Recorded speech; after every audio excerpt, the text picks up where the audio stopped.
Is this Angel? Yes, it is. Hi, how are you doing? Good. How are you?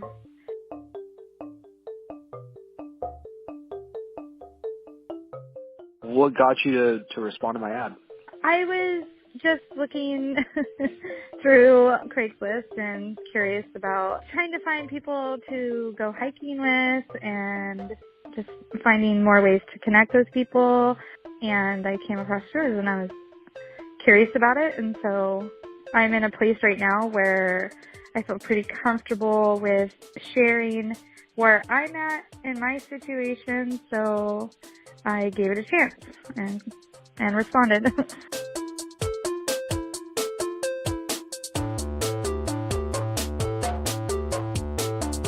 Psychotropic presents Angel.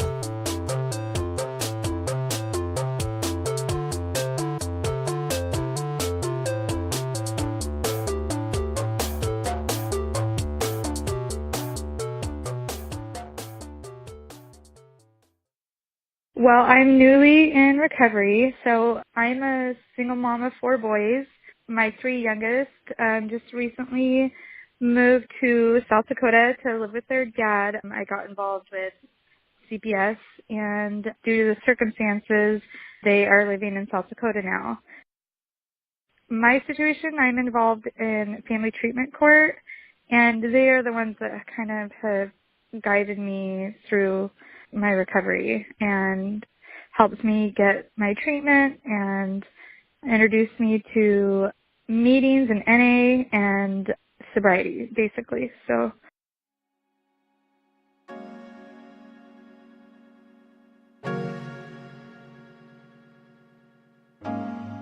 my addiction has changed over the course of time, like every year. So if I quit one drug, I usually pick up another drug.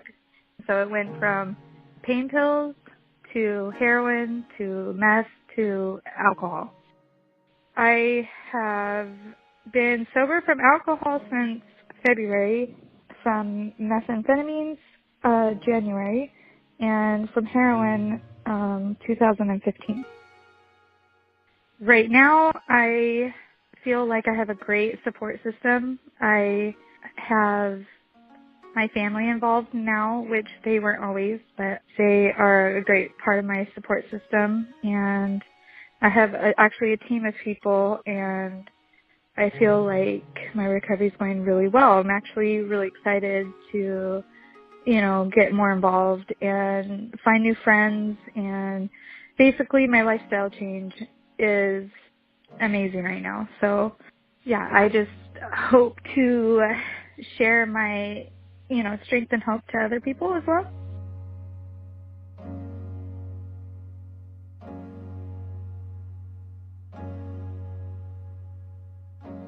I feel like as a child and a young adult, I didn't really learn coping skills to my feelings. And so as an adult, I find myself attached to certain behaviors that kind of help me in the moment with dealing with my emotions. That's what I'm learning so far. So if, for example, my addictive personality, if it wasn't even drugs, it could be my cell phone.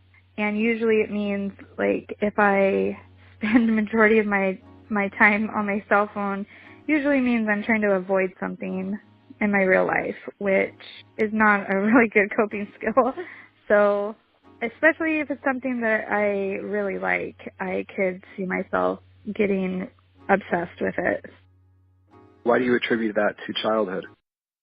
So as a mom of 4 boys, my goal is to recognize their feelings and helping them learn how to get through certain emotions, anger, sadness. And if I look back to my childhood, I never experienced that. So I had a really good childhood. I had really good parents, but unfortunately, I never experienced any breakthrough lessons, life lessons to get me through emotional situations. And so as an adult, I I got addicted to pain pills after breaking an ankle, and I found myself wanting to numb emotions because I didn't know how to work through pain or anger a lot. So I look back at my childhood, and I guess I just didn't learn any of that when I was little. My mom is really protective. She doesn't like to see her children upset or sad, and so she tried really hard to make sure that we weren't sad. I'm talking about me and my brother. And I was kind of sheltered from like any problems in my life, so I have a really great stepdad who I have a great relationship with.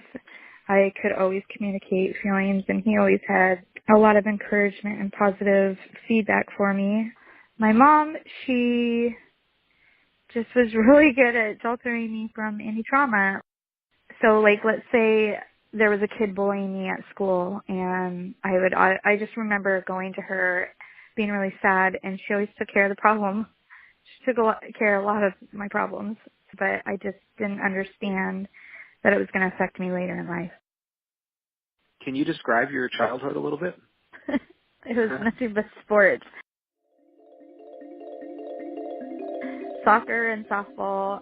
I'm really petite, so I'm only 4'10", and I just remember being really fast. I was in track. I had a paper route at age 11 that I would time myself every day doing. I was a climber. Like, I just always wanted to be the best at everything. I was really competitive, but in a really, I loved being part of a team. So I feel like I worked really hard at being active. Maybe that was a part of an addictive personality as well. My mom and my real dad separated when I was about 2.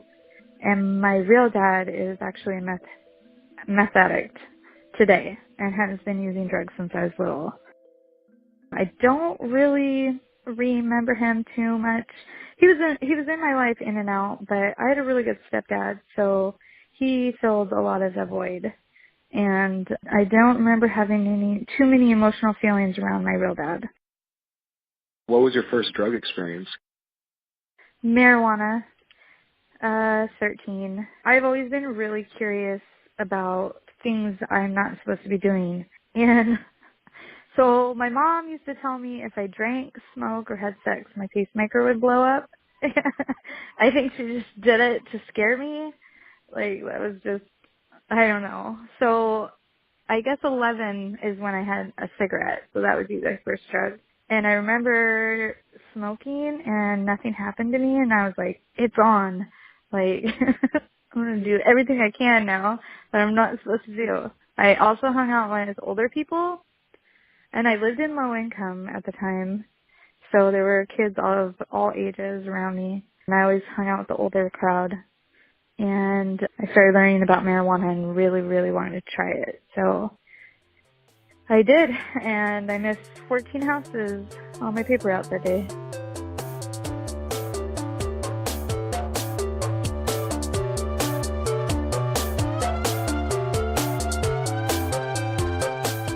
After that marijuana experience, were you interested in other things? I mean, I was really interested in boys, but no other drugs. And smoking cigarettes when I could. And by the time I was 15, I was dating an older boy, and I got sent away to Spokane to live with my aunt for a year.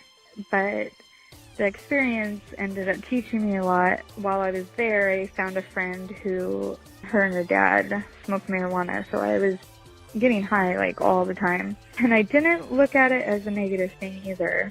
I just never thought there was a problem with marijuana until recently, to be honest.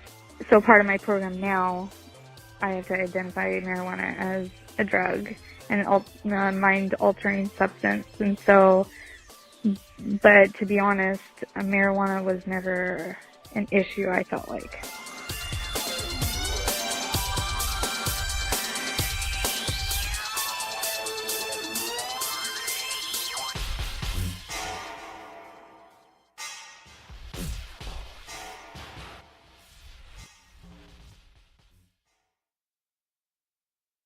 I got addicted to pain pills after breaking my ankle, and after being on them for a month, I think that I developed an addiction not even knowing about it.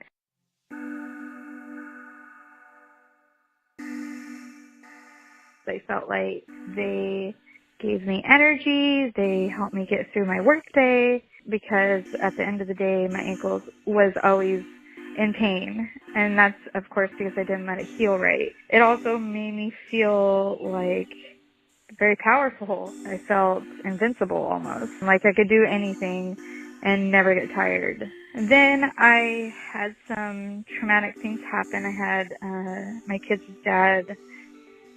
When I was pregnant with my third, and it would be his second, I walked in on him and another woman 5 days before I delivered, and like everything came crashing down. And again, I've never had any trauma happen in my life, and I was not pregnant, or I was not using during my pregnancy, but that was the first thing I automatically wanted to do, was use pain pills. And at the time, heroin was starting to come around, and people were describing it as the same thing as a pain pill.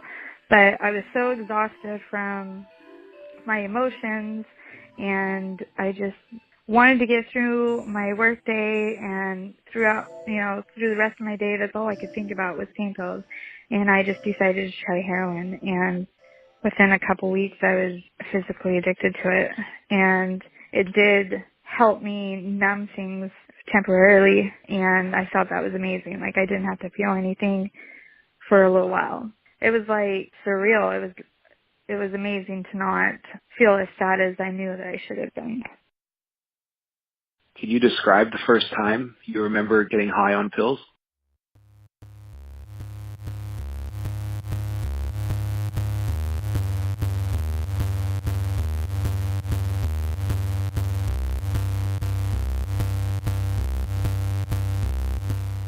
Okay, so let me tell you, I have had over 20 surgeries in my lifetime, and I have a pacemaker. I got it when I was 3 weeks old, and during my surgeries growing up, I never understood pain pills. So my mom did a really good job managing that for me. So this time around, being 23 and breaking my ankle, I was independent. I was a single mom with a 3-year-old. I managed it myself, but I was really worried that I was a barista, and I was really worried that I was going to lose my job. I took 2 weeks off, and that was it. And I think by the end of the 2 weeks, I had a really high tolerance all of a sudden. And I just remember not feeling pain in my ankle. Like, I was just walking around in this boot like my ankle was healing already, when reality is I should have took 2 months off and let it naturally heal. I remember being at work early in the mornings, and I just was in a fast-paced environment, and I could take all of it on by myself, and that was amazing for me. And I could keep going, and I wasn't tired. And if I started to feel pain in my ankle, I would just pop another 2 or 3, and the pain pills were, there was no limit really at that time. Like, I was getting prescription every 4 days, so.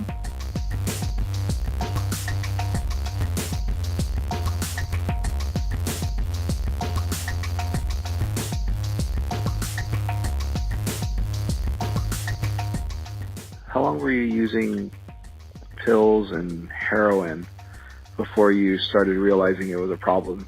I was using pain pills for about 8 years, and after they cut me off 6 months after my surgery on my ankle, it was really easy to find on the street. So I didn't really identify that it was a problem then.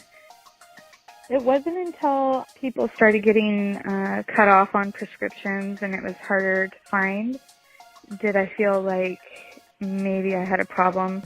But I was still in denial, and that was probably about 5 years in.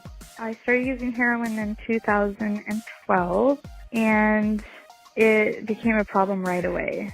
I remember getting my tax return And this happened 2 years in a row, and my tax return was like $7,000, and it was gone in 2 months, mostly spent on heroin that me and my kids' dad used. So I managed like heroin until April of 2014. I was living in low income, and my kids' dad was working, so we would use his paychecks and not tell anybody that he was living with me. So I was paying like zero in rent and used his paychecks to buy heroin, and it was like $50 to $100 a day. And I remember it was about a couple months using that I experienced my first withdrawal, and I didn't even know what withdrawals were. So that's the weird thing is I never withdrawed off of pain pills, or did I even recognize it or understand it. And I don't know why. I don't know if it was because maybe I would just get $100 worth and then go a couple weeks without. I'm not really sure. But I didn't understand withdrawals. And so I do remember my first withdrawal. I thought I had the flu, and I remember I was really cold and shaky, but yet I was sweaty. I thought I was running a fever, but it took my temperature and there was no fever. And then finally I realized that I was having withdrawals, and it was torture. And then we vowed to never use heroin again. But of course, a couple weeks later, we would buy it again. And that went on for about 2 years. And we were living paycheck to paycheck, and we were buying daily. So we made up with our dealer daily because we could only afford $50 to $100 a day. He started like scrapping metal. We would ask money from my parents, and they didn't like recognize it right away. And it wasn't until April 2014 where I was so miserable, and I had tried to quit a couple times and it just wasn't working, that I finally went to my parents and told them I was a heroin addict. And by then, they had already had suspicion, and they were asking around, like, what's wrong with me? Why is she isolating? They tried going to my kids' dad because they didn't see the signs in him. And they tried asking, and he would reassure them that I was fine. And then I just had a breakdown, and they ended up sending me to treatment in 2014 in California. I went to treatment for 3 months and came home. I was clean about 6 months, and then realized that my kid's dad had been using the entire time. And so I relapsed, and I didn't stop using until March of 2015. Can you describe how you gravitated towards meth?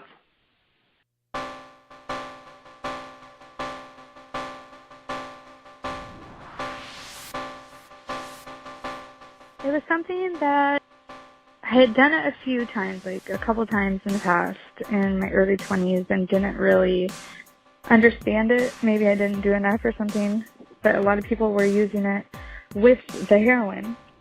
And by the way, I'm not an IV user. I only smoked it. But I noticed a lot of people would use meth to wake up, and after they've been down for a little while. So I started using a little bit of meth at the end of my heroin use to kind of wake up and to take care of the house, or clean house, or take care of kids, but always was strictly on heroin.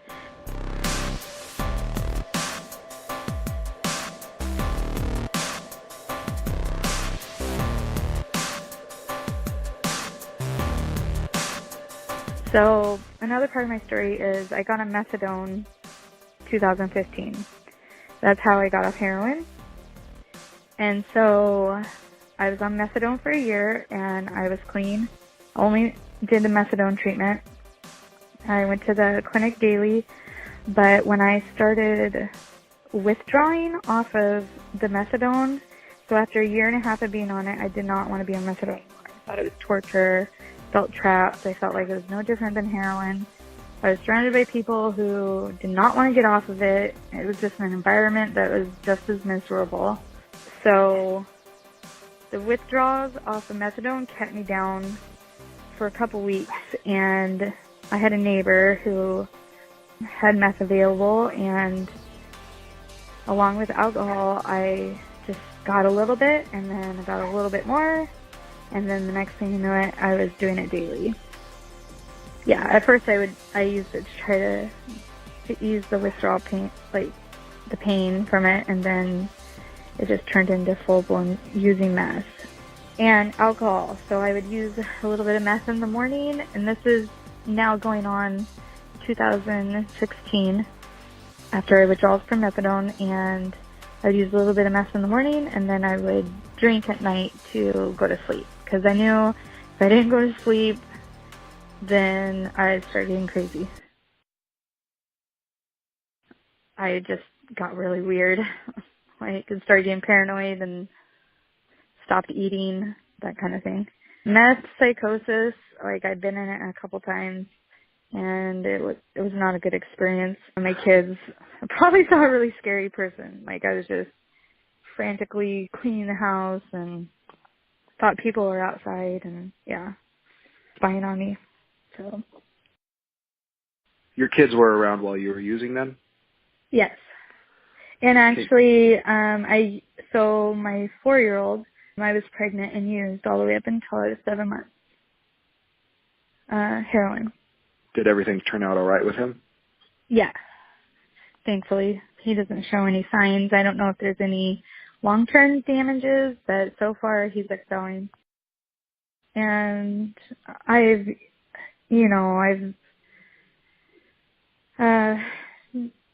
during the services that I was receiving, I was open about that with everybody that I had used during my pregnancy. Can you describe how you felt and what you would do while you were using with the children around?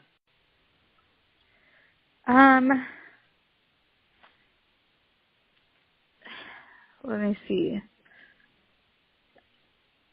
I definitely did not put them first. So I was so obsessed with my kids' dad on where he was at, who he was talking to, because of the infidelity and not trusting him, but also drugs kept a connection between us. So that's another reason why I felt like I was using, is because that was one thing that kept us connected. So even without, I neglected their needs. They were a problem for me to do what I wanted to do, and at the time I wanted to obsess on what my kids' dad was doing. Unfortunately, I did not nurture them like I should have. And they were so little. They were, newborn and 2 years old and 3 years old. So, and then my oldest, who's going to be 14, he was,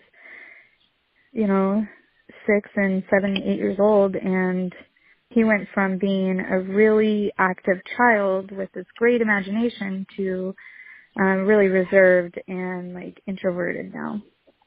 So he was exposed to a lot. Can you describe your mindset leading into you deciding to get clean? Okay, so the kids' dad moved to South Dakota in 2015. This is the year I was on methadone. And then I was having trouble managing all the kids by myself. I'd never done it before without his help. And so I had volunteer CPS services. They came in, helped me organize my house. They offered in-house counseling, speech therapy for my youngest, and they were all really positive experiences. So by the time I was going through a downward spiral in the end of 2016, so like around Thanksgiving, Christmas time, I was so depressed that I wanted to get help, but I just didn't know how to ask for it. I was really scared of what would happen to my kids, and I expressed to one of my very best friends and I basically told her what I was doing, and I had mentioned that CPS offered services and maybe they could help me again without me getting in trouble, right? So this was after Christmas, New Year's, that I expressed this to her, and within the same week, CPS knocked on my door. And after a week of them investigating, the kids ended up going to live with my mom. I had a really poor attitude about things because it wasn't going the way that I thought it was. I thought that being honest with them and asking for help, that I would manage this without getting in trouble. And then the kids ended up going to my mom's house. I stopped using meth then, and I was drinking still a lot. So I was really upset that they weren't with me, and I was drinking nightly, and still, like, it didn't give me a desire to stop. And I didn't know how long this was going to go on for. I went into inpatient treatment for 30 days in March, and I always feel safe when I'm in treatment too, because just being in that environment is always positive. I always feel like I'm safe. But when I got out of treatment, I continued to drink, and that's when I got involved with Family Treatment Court. So I got involved with them because it was a program to help me get my kids back and help me be accountable for my addiction. And it was a process, so I go through stages. But I found out that my 3 youngest kids couldn't be a part of the program because their dad was fighting for them now. He was MIA since 2015. So, and he left an addict as well. So it was an emotional roller coaster. I kind of worked a program. I kind of surrendered. I failed, a couple UAs, and I was still drinking periodically, using sneaky behavior, not wanting to tell anybody that I was drinking. So I'd drink like on a Thursday night because I knew I didn't have to UA till like Monday or Tuesday. And so I knew the alcohol would be out of my system. It wasn't until recently, so relapsing with meth in January and alcohol in February, we were coming down to crunch time with my oldest. So my 3 youngest moved to South Dakota in January. So that happened. And then my lawyer basically looked at me and said, shit, or get off the pot. Like, work a program, stay sober, or you're going to lose your oldest. And yeah, and so I've been clean since 2/21. And I've actually taken my program seriously. I'm doing everything I'm supposed to be doing. I have a sponsor. I am involved with NA. I do community service. I never miss a treatment. I never miss a UA. And more has happened for me in the last couple months than it has, ever before. So, like, I truly believe in this program and working a program and making a lifestyle change. And so that's where I'm at the moment.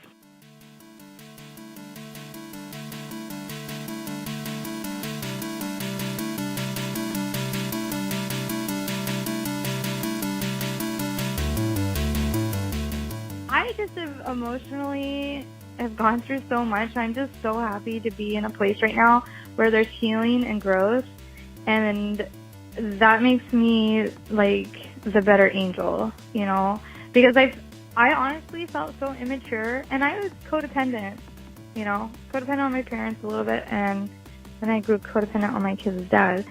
So understanding that whole situation and now growing and healing from everything makes me feel more independent, like I have a voice and I like myself again. It's been a long time since I've liked myself. So I just feel like I'm in a really good place right now. And I have a lot of people to thank for, like, even though I'm in the system, CPS or whatever, like I wouldn't be here today if somebody didn't step in. And thank God somebody did. I wouldn't have said that 6 months ago. I was still really mad. Like, being in the system, I just thought it was effed up because I asked for help and look what you guys did and blame. And I was still really angry, but I feel really grateful right now.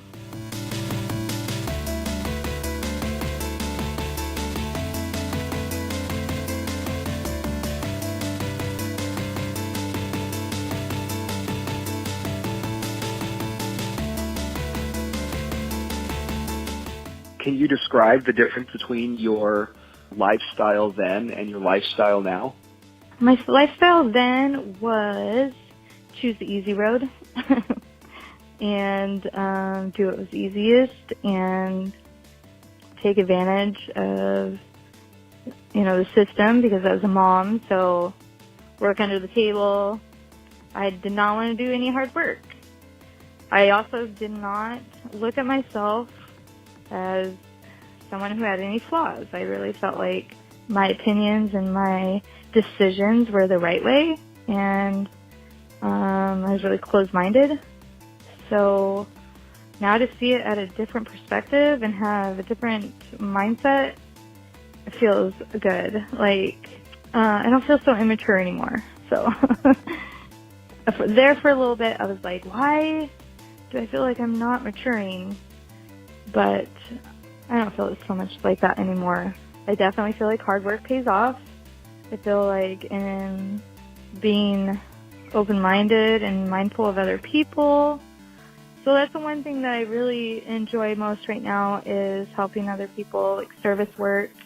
So right now, Tuesdays and Thursday mornings, I serve breakfast to the homeless. And like I've been in their shoes, so I don't judge them. And that's so important. Like not being judged feels so good and has helped me. The people that I'm surrounded by aren't judging me. And so that has helped my confidence a lot. And that hasn't always been the case. How do you feel when you think of other people who haven't tried substances? How do you feel when you think of them looking for and wanting to try substances? Wanting to try? Like people who are like... Well, like when you were a little kid, you wanted to try marijuana. Okay, because I still have my opinion about people who are normies that are my age. Like I have opinions about that, which I try not to be judgmental, but I No, get really please frustrated. do tell. Okay? I get really frustrated because people can be really freaking mean. And, like, I have my own journey. And so when people are so, especially on social media when they're like drug addicts should die and they're just, let them die, it just hurts my heart so much because we're not bad people, like I know that there's a lot of crime around it and we're just in survival mode, but I just, it hurts when people have no compassion. I don't like people who have strong, arrogant opinions. When they're like one-minded, they just have one mindset. It took me a really long time to get my parents involved in my recovery. They wanted to send me away and get fixed. And they believed that addiction was a choice. Yeah, it's a choice to a certain extent, but, when you accidentally get addicted to something, it turns into a disease. A disease is a damage of an organ, and your brain is an organ. And when my brain was being damaged, it was not functional like a normal person. So it turns into a disease. I couldn't grow. I couldn't mature. I couldn't learn new things. I couldn't take on information. Like, it sucked. And it was very depressing because deep down I knew it. I knew that there was nothing I could offer my kids when it came to teaching them life skills and tools because I was like disappearing. So that's what I have about that. I feel like people who are normies should be educated. There's a lot of people that have addiction in their life, even though they're not addicted. They have experienced addiction in their home. So I've had counselors that have been really kind to me, even though they might not be addicts. They have experienced it. And so I always appreciate somebody who just has compassion for another human being and doesn't judge somebody else. I'm still working my way around that and trying to learn how to cope with that and not let those emotions affect me so much because I feel so strongly about them. When it comes to like influence on kids, I plan on being completely open and honest with my kids. I'm going to say, this is what I did.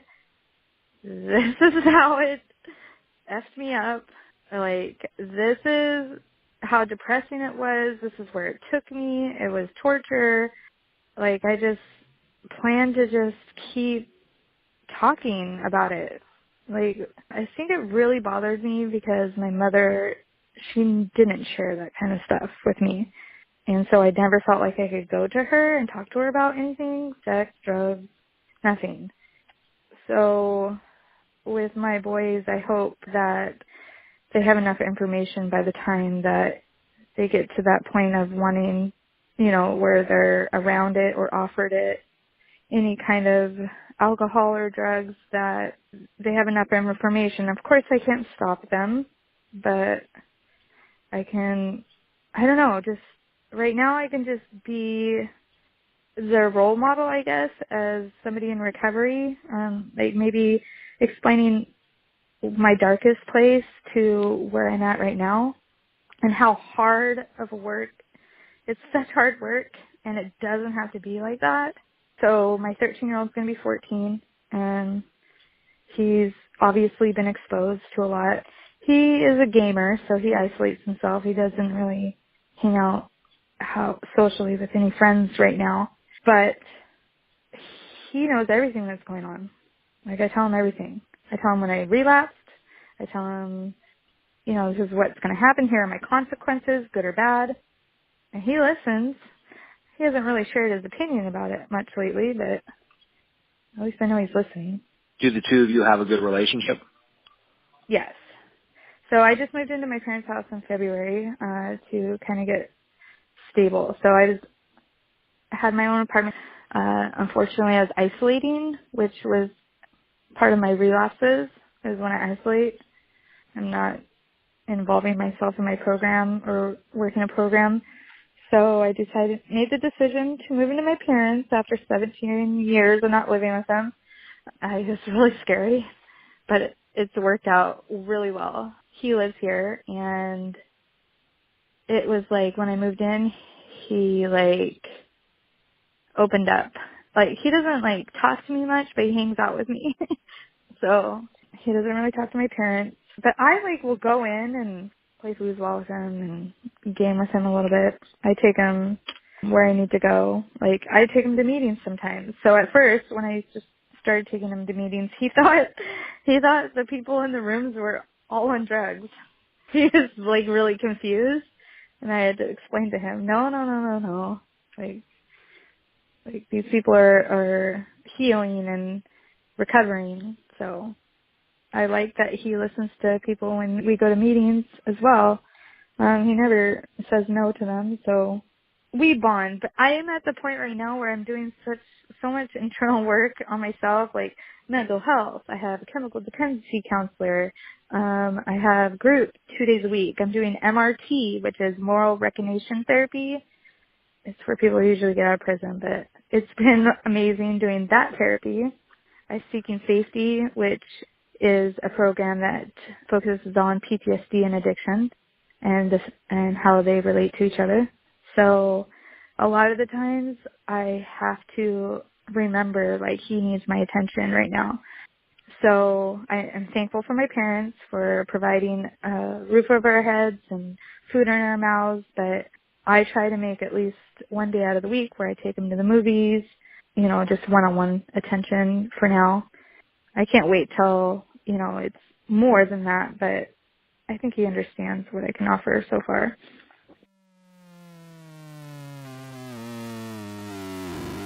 What do you have going for the rest of the day? I am packing, so tomorrow I leave to Montana to pick up my 3 younger boys. They're coming home for the summer. So I'm pretty excited. Yeah, their dad is meeting me in Montana, and then I'll be driving for the next 2 days.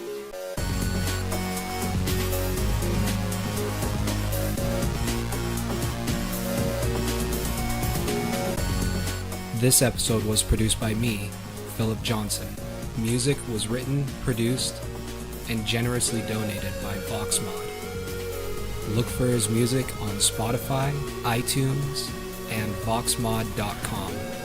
A list of all songs used can be found in the description section of this episode. If you liked what you heard today, please subscribe. Also, leave a review. I'd really appreciate it. Lastly, if you have a story and you'd like to share it, I'd love to hear it. You can email me at psychotropicpodcast@hotmail.com. Thanks again, everybody. See you next time.